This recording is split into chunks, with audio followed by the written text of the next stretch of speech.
Hi, my name is Sarah Rosenbaum from Cochrane, Norway, and I'll be talking about approaches to considering and involving your target audience. To make sensible decisions about how to disseminate findings from Cochrane reviews, you need to have some understanding about your target audience.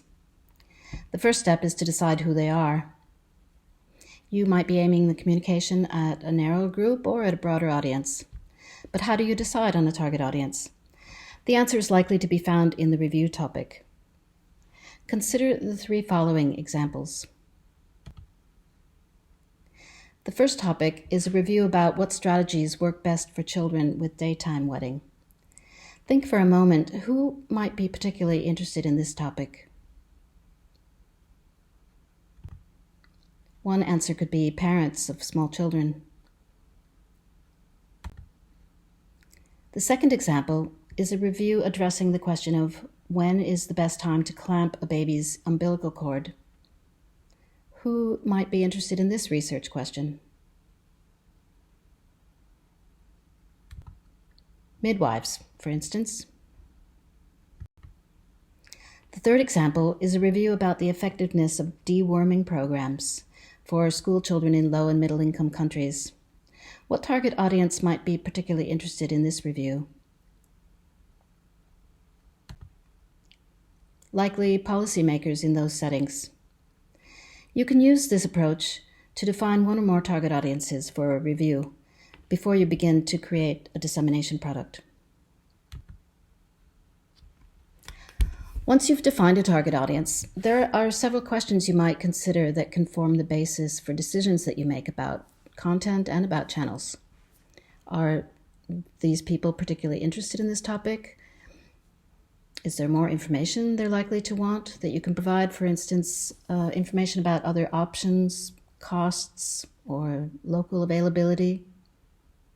Are they likely to be expecting recommendations? What sources of information do you think they'll trust? And do they have access to the channels that you plan to use? Also, how much time do you think they're likely to spend on one dissemination product? There are also several questions about language and literacies that you should consider. Here's an example of a blog shot tailored to two different target audiences. This review is about inducing labor for babies who are thought to be very big. The first target audience is consumers, or more specifically, pregnant women. The author has used plain language in the title and published this in a Cochrane blog for the general public. The second version of this blog shot is tailored for midwives. The author used medical terminology in the title and published the piece in a different blog aimed at midwives. You can find more examples and ideas about considering the target audience and tailoring products to them in the checklist. In this next section, I'm going to cover a bit of why it's important to involve people representing your target audience when you make products, and when or how you might do that. No matter what your level of dissemination skill is, getting feedback from people who represent your target audience is probably the single most important thing you can do to improve your communication products. Feedback is important because we can never know for sure how things we make will be experienced by others. And as we gain experience in dissemination work, we might even become overconfident. We're also not very good judges of our own work. There are several reasons for this. Since we have a lot of prior knowledge about Cochrane reviews, we're more likely to assume that other people understand more than they actually do. We're also too familiar with our own dissemination products to see what problems others might have when seeing them for the first time. And we might get too attached to our own creations to be objective. How you collect feedback and when may depend on what you're making. You could be getting feedback on a single product, for instance, a single policy brief. or on a template that you're creating for producing a set of products such as mini policy briefs. Let's consider single products first. Although we recommend you get some user feedback regularly, ideally on everything you produce, we understand this is not always feasible. It takes time to find the right people, and you probably have limited time yourself. But even if you can't do this for every single product, it's really helpful to understand how people are experiencing what you're producing. An alternative could be to make a plan to collect feedback on the things you've already created, for instance, once or twice a year. Maybe you could do this in connection with drawing up annual or biannual dissemination activity plans to help set goals about what improvements or changes you and your team will focus on.